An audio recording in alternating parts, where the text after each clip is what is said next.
Hi friends, എല്ലാവർക്കും tasty ഫുഡ്സിലേക്ക് സ്വാഗതം.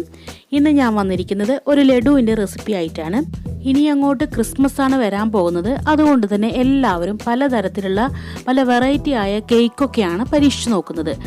എന്നാലും നമുക്ക് സിമ്പിളായിട്ടുള്ള ഈ ലഡു ഒന്ന് ട്രൈ ചെയ്ത് നോക്കാം.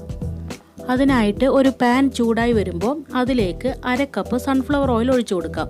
സാധാരണ നെയ്യാണ് യൂസ് ചെയ്യാറ്, പക്ഷെ ഞാനിപ്പോൾ ഇവിടെ സൺഫ്ലവർ ഓയിലാണ് യൂസ് ചെയ്യുന്നത്. ഇതിലേക്ക് 2 കപ്പ് കടലപ്പൊടി നമുക്ക് ഒന്ന് വറുത്തെടുക്കണം. ഒന്നുകിൽ ഈ എണ്ണയിലല്ലാതെ കടലപ്പൊടി മാത്രം ഒന്ന് നന്നായിട്ടൊന്ന് ചൂടാക്കി എടുക്കണം. അതായത് അതിൻ്റെ ഒരു പച്ചമണം ഒന്ന് മാറിക്കിട്ടണം. അങ്ങനെയും നമുക്ക് ചെയ്യാം. പക്ഷെ ഇപ്പോൾ ഞാൻ ഈ എണ്ണയിൽ തന്നെ ഒന്ന് വറുത്തെടുക്കുക ചെയ്യുന്നത്.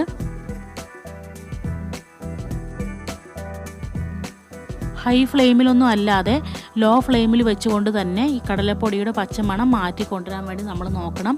അതിനുവേണ്ടി കുറച്ച് സമയം ഗ്യാസിൽ വെക്കേണ്ടി വരും. എങ്കിലും അത് നന്നായിട്ട് അടുക്കി പിടിക്കാതെ നന്നായിട്ടൊന്ന് ഇളക്കി കൊടുത്തുകൊണ്ടിരിക്കണം. കടലപ്പൊടിയുടെ ആ ഒരു റോ സ്മെല്ല് മാറിയിട്ടില്ല എങ്കിൽ ലഡു ഉണ്ടാക്കി കഴിക്കുന്ന സമയത്ത് നമുക്കതൊരു നന്നായിട്ട് ഫീൽ ചെയ്യില്ല, ഒരു പച്ചമണം ഉണ്ടാവും. അപ്പോൾ അതുകൊണ്ട് തന്നെ നമുക്ക് ഈ ഒരു ആക്കുന്ന ആ ടൈമിൽ തന്നെ കുറച്ചൊന്ന് ശ്രദ്ധ കൊടുത്തിട്ട് അത് നന്നായിട്ട് വറുത്തെടുക്കാൻ വേണ്ടി നോക്കണം. നല്ലൊരു സ്മെല്ലും വരും. നല്ല ആ ഒരു പച്ചമണം മാറിയിട്ട് നല്ലൊരു സ്മെല്ലായിട്ട് നമുക്ക് ഫീൽ ചെയ്യും. ചെറുതായിട്ട് ആ ഒരു യെല്ലോ കളറ് ചെറിയൊരു ബ്രൗണിഷ് കളറിലേക്ക് മാറുകയും ചെയ്യും. കൂടുതലൊന്നും ബ്രൗൺ ആവില്ല, അപ്പോൾ അത് കരിഞ്ഞൊരിതായി പോവും. അങ്ങനെയല്ല, ചെറുതായിട്ടൊന്ന് ആ കളറൊന്ന് മാറി വരും. അപ്പോൾ ആ സമയത്ത് നമുക്കത് ഗ്യാസ് ഓഫാക്കിയിട്ട് കുറച്ചൊന്ന് ചൂടാറാനായിട്ട് മാറ്റി വെക്കാം. ഇതൊന്ന് തണുത്ത് കഴിഞ്ഞതിന് ശേഷം ഇതിലേക്ക് നമുക്ക് പഞ്ചസാര ആഡ് ചെയ്യണം. പഞ്ചസാര 1/4 കപ്പാണ് ഇട്ട് കൊടുക്കുന്നത്. അതായത് 2 കപ്പ് കടലപ്പൊടിക്ക് 1/4 കപ്പ് പഞ്ചസാരയാണ് ഇപ്പോൾ യൂസ് ചെയ്യുന്നത്.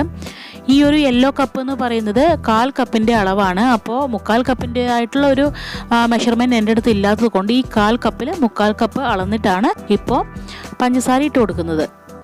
1/4 കപ്പ് പഞ്ചസാര എന്ന് പറയുന്നത് പഞ്ചസാര മുഴുവനായിട്ടല്ല, അത് പൊടിച്ച് കഴിഞ്ഞതിന് ശേഷം ഈ മെഷർമെൻറ്റിൽ ഈ പഞ്ചസാര പൊടിയാണ് നമ്മൾ 1/4 കപ്പ് എടുക്കുന്നത്. അത് നന്നായിട്ട് ശ്രദ്ധിക്കണം. അപ്പോൾ എല്ലാം ഇപ്പോൾ നന്നായിട്ട് യോജിപ്പിച്ചിട്ടുണ്ട്. പഞ്ചസാരയും കടലപ്പൊടിയും നന്നായി യോജിക്കുന്ന തരത്തിൽ കൈ വെച്ച് തന്നെ നമുക്കിതൊന്ന് കുഴച്ചെടുക്കണം. ഇതിലേക്ക് നല്ലൊരു സ്മെല്ല് ഉണ്ടാവുന്നതിന് വേണ്ടിയിട്ട് ഏലക്കായ പൗഡർ കൂടെ നമ്മൾ കുറച്ച് കഴിഞ്ഞിട്ട് ചേർത്ത് കൊടുക്കുന്നുണ്ട്. ഈ ലഡു ഉണ്ടാക്കുമ്പോൾ ഇതിലേക്ക് കുറച്ച് റവ കൂടെ നമുക്ക് വറുത്ത് ചേർക്കാവുന്നതാണ്.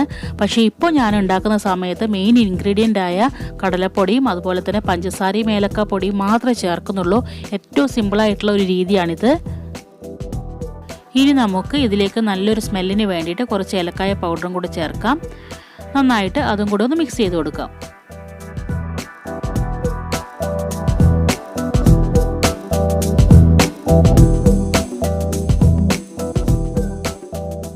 ഇനി നമുക്ക് ചെയ്യാനുള്ള നെക്സ്റ്റ് സ്റ്റെപ്പ് ഇതൊന്ന് റൗണ്ട് ഷേപ്പിൽ ഒന്ന് ഉരുട്ടിയെടുക്കുക എന്നുള്ളതാണ്.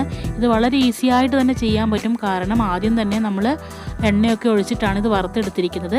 അപ്പോൾ അതിൻ്റെ ഒരു എണ്ണമയത്തിൽ തന്നെ നല്ലൊരു ഷേപ്പായിട്ട് നമുക്ക് ഉരുട്ടിയെടുക്കാൻ പറ്റും. കണ്ടില്ലേ, നല്ലൊരു ഷേപ്പായിട്ട് തന്നെ വന്നിട്ടുണ്ട്.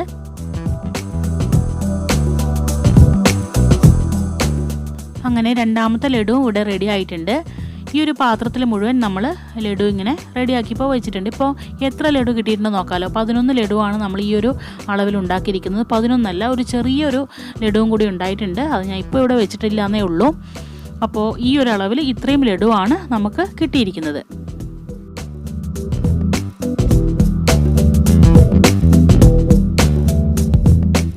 നേരത്തെ കാണിച്ചത് കൂടാതെ വീണ്ടും ഞാൻ കുറച്ചും കൂടെ ലഡു ഉണ്ടാക്കിയിട്ടുണ്ടായിരുന്നു. അതൊക്കെ നമുക്ക് ഈ ഒരു പാത്രങ്ങളിലേക്ക് റെഡിയാക്കി വെക്കാം. കുറേ ഫ്രണ്ട്സും കാര്യങ്ങളൊക്കെ ഉണ്ട്, അപ്പോൾ അവർക്കൊക്കെ കൊടുക്കാമെന്ന് വിചാരിച്ചിട്ട് ഞാൻ കൂടിയ അളവിൽ തന്നെ ഉണ്ടാക്കിയിട്ടുണ്ടായിരുന്നു. ഇനി നമുക്ക് ഇതിൻ്റെ മുകളിലേക്ക് ബദാമും അതുപോലെ തന്നെ പിസ്തയും പൊടിച്ച് ചേർക്കണം. അതിനുവേണ്ടി കുറച്ച് ബദാമും പിസ്തയും എടുത്ത് വെച്ചിട്ടുണ്ട്.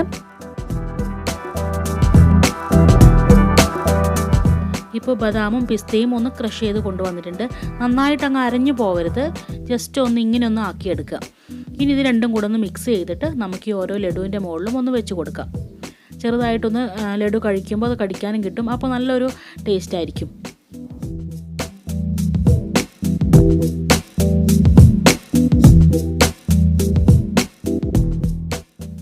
അപ്പോൾ നമുക്ക് ഇത് ഓരോ ലഡുവിൻ്റെ മുകളിലേക്കും ഒന്ന് വെച്ച് കൊടുക്കാം.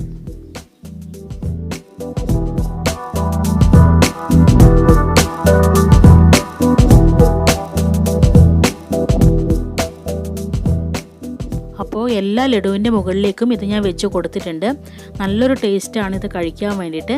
ദീപാവലി സീസണിലൊക്കെ ഞാനിത് ഉണ്ടാക്കിയിട്ടുണ്ടായിരുന്നു. സെലിബ്രേഷൻ ടൈമിലൊക്കെ ഉണ്ടാക്കാൻ പറ്റിയ വളരെ നല്ലൊരു സ്വീറ്റാണിത്. ഇത് ഉണ്ടാക്കാൻ അധികം സമയം ആവശ്യമില്ല, മാത്രമല്ല വളരെ കുറഞ്ഞ ഇൻഗ്രീഡിയൻസേ ആവശ്യമുള്ളൂ. അതുകൊണ്ട് തന്നെ നമുക്ക് വളരെ സിമ്പിളായിട്ട് ഉണ്ടാക്കാൻ പറ്റുന്ന ഒരു റെസിപ്പിയാണിത്.